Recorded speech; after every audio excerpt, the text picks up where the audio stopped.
Video. Hello, and yes, Night No Show podcast Videocast, the first and probably only ever one. So here's me attempting to read the news. Should I do the jingle again? We can go for the jingle. Yeah, alright, here we go. And we can also send it into BBC. So no one's going to hear the jingle on the Videocast though, are they? Doesn't matter. Okay, who cares? Anyway, you guys ready?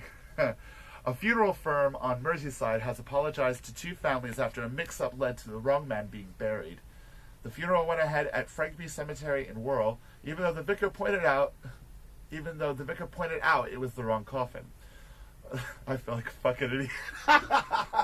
So fucking embarrassing. All right, go. You're on candid camera, bitch. Cooperative Funeral Care, which made the mistake on the 12th of December, called the incident an unfortunate error. The body was later exhumed, apparently illegally, and the right body was buried only after the family had left. The local council is investigating. Isn't that fucked up? Like, the body, they buried the wrong person. The vicar knows about this. They bury him. They have the funeral. They bury him. And then they go, and they say, oh, all right then, let's get that one out of the ground, put the fucking right one in now. See, personally, I would just be like, are you sure? Are you sure you're sure? Wirral Borough Council has suspended the sexton at Frankby. What's a sexton? Is that like someone who deals with cemeteries? Maybe. I've never come across the term before. Who manages the affairs of the cemetery while the inquiry takes place. The issue came to light after the Anglican vicar who led the burial, the Reverend Andrew Mannings, raised concerns after realizing the coffin was for a Roman Catholic because it featured a crucifix. I know, but Mr. Mannings was assured it was the correct body and the burial continued. The spokesman for the Diocese of Chester said, when he saw that the nameplate bore a name different to that of the man being buried, at a different age too, the vicar immediately went to the sexton and pointed out that something appeared to be seriously wrong. What followed was a discussion involving the representative of the funeral directors who absolutely insisted that the coffin contained the body of the right man, and that the deceased man was simply known by two names. A few days later, the vicar was told by the funeral directors that the wrong body had in fact been buried. And the Reverend Mannings had been in touch with the grieving family to comfort them, has conducted a new funeral service by the graveside where the correct body has now been buried. The cooperative funeral company has now launched an investigation to find out how the mistake was made. I'm not doing too bad, am I?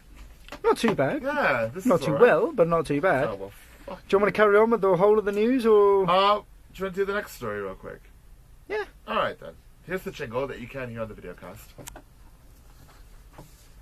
Matt Smith. There we go. I fucked up. Yeah. Matt Smith. Yeah. I bet he does.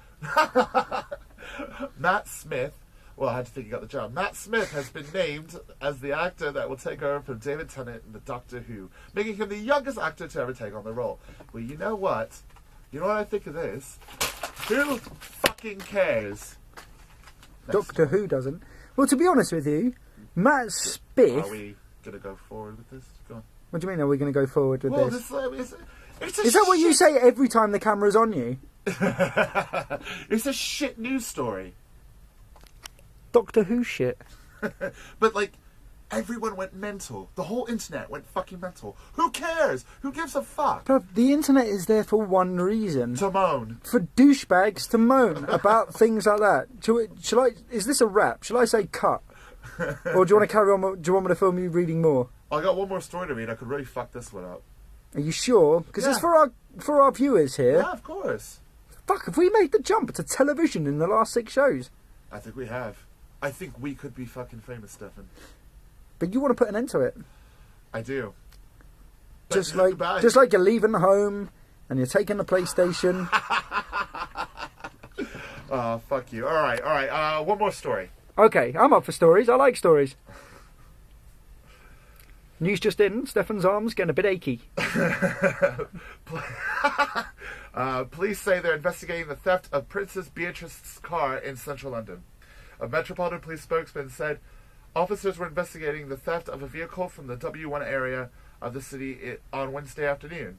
It is understood that the car was a £17,000 BMW, reportedly a gift to Beatrice from her father, Prince Andrew. Police could not confirm reports that the car was left unlocked with the keys in the ignition. So there you go. You got Ignition or emission? Ignition. Yeah, that was the one, not emission. Fuck I'm you. just going to stick my keys in my emissions. I didn't say emission. You did. No, I didn't. I said It's ignition. fucking recorded. The spokesman for the princess's mother, the Duchess of York, referred inquiries about the theft to Buckingham Palace. The palace said it was a police matter and declined to comment. The princess, who has a police protection officer, is a history student at Goldsmiths University in southeast London. Wow, Adam, why do you fucking fallen? Do you know where that is? It's one of the shittiest parts of town. Yeah, it's down by fucking... It's near Cross. Yeah.